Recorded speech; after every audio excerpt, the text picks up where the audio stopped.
Assalamualaikum warahmatullahi wabarakatuh.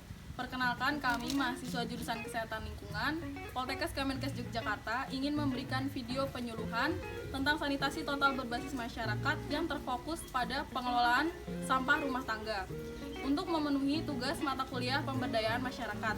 Sebelumnya, perkenalkan, saya sendiri Kirana Catherine. Saya Adinda Dwita Karisma.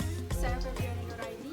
Saya Hilmalika. Saya Lia Mareta Anggraini. Saya Irfan Yusrizal. Selamat menyaksikan. Teman-teman, permasalahan sampah plastik di Indonesia bisa dikatakan sudah sangat mengkhawatirkan. Dikutip dari ucapan Menteri Lingkungan Hidup dan Kehutanan, beliau menyebutkan bahwa timbulan sampah plastik pada tahun 2020 mencapai 67,5 juta ton. Menurut data staf administrasi TPST, tempat pembuangan sampah terpadu di Piungan, tercatat selama 1 Desember sampai dengan 1 Januari 2020 timbulan sampah mencapai 6.517 ton sampah. Tentu hal ini dapat berakibat fatal jika kita sebagai generasi muda dan calon tenaga sanitarian tidak ambil andil dalam menanggulangi permasalahan sampah tersebut. Sampah merupakan faktor penyebaran penyakit dan pencemaran lingkungan. Rata-rata dalam satu hari, satu orang dapat menghasilkan 0,7 kg sampah per hari. Apabila dalam satu keluarga tersebut terdapat 5 orang, otomatis keluarga tersebut akan menghasilkan 3,5 kg sampah per hari. Bagaimana dengan sampah dalam 20 keluarga? Maka dari itu, kami menyimpulkan bahwa rumah tangga merupakan penghasil terbesar adanya sampah. Di masa pandemi COVID-19 seperti ini, produksi sampah dari rumah tangga meningkat. Dan pengurangan aktivitas di luar rumah pun membuat penurunan sampah di lokasi publik dan komersil menurun. Namun, terjadi peningkatan sampah di rumah tangga.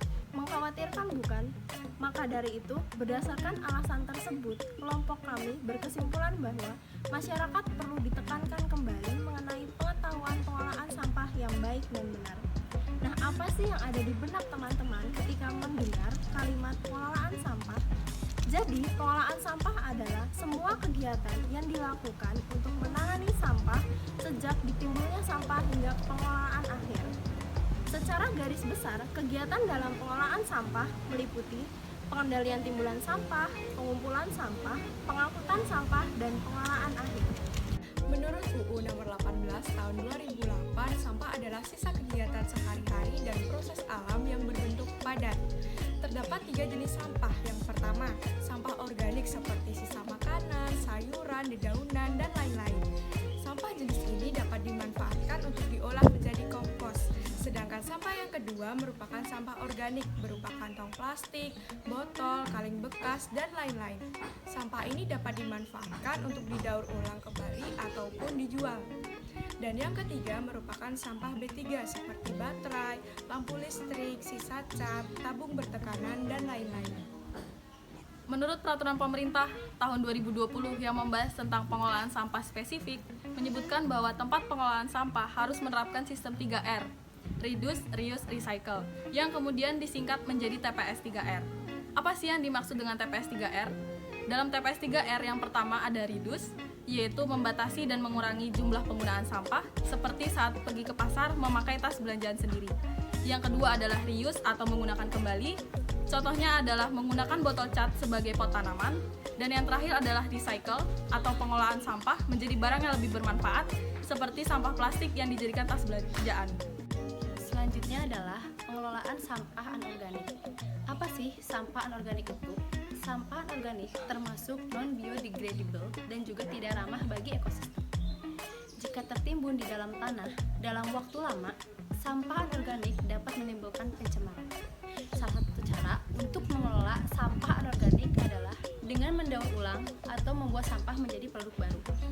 Berkat kemajuan teknologi, saat ini hampir setiap jenis sampah anorganik dapat didaur ulang. Lalu, ada limbah B3 atau bahan berbahaya dan beracun yang tidak dapat dibuang, dibakar, atau ditimbun secara sembarangan ke lingkungan sekitar. Karena limbah B3 sendiri mengandung bahan berbahaya yang dapat membahayakan manusia atau makhluk lain. Oleh karena itu, dibutuhkan proses pengolahan secara biologi limbah B3. Ada dua, yaitu bioremediasi dan fitoremediasi. Bioremediasi sendiri membutuhkan bantuan mikroorganisme atau bakteri lain untuk mengurai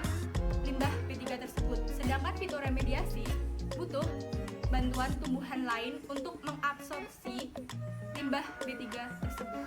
Untuk tahapan pengolahan sampah meliputi pewadahan berfungsi untuk mengisolasi sampah dan memudahkan penanganan selanjutnya. Yang kedua, pengumpulan berfungsi untuk mengumpulkan sampah dari sumber penghasil.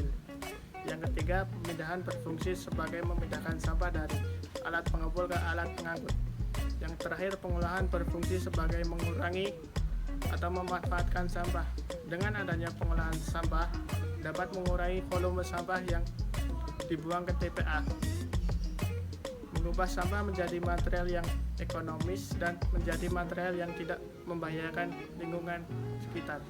Lalu bagaimana teman-teman cara mengolah sampah organik, anorganik, dan B3? Yuk kita ulas sedikit. Yang pertama adalah sampah organik. Sampah organik dibagi menjadi dua jenis, yaitu sampah organik basah dan sampah organik kering.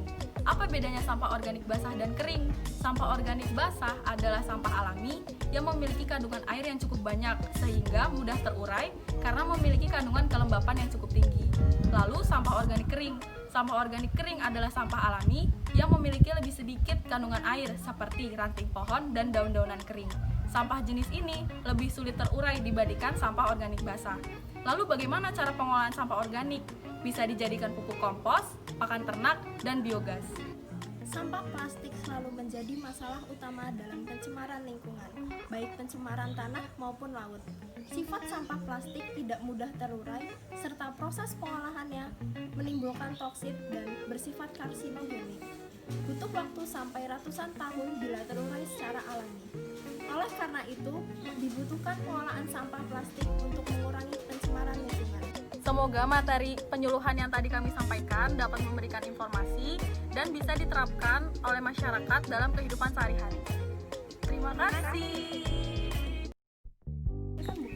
Bukan aku jadi lupa anjir.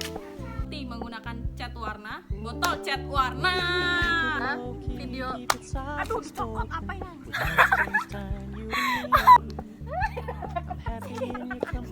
Kan aja. Kayak masa apa?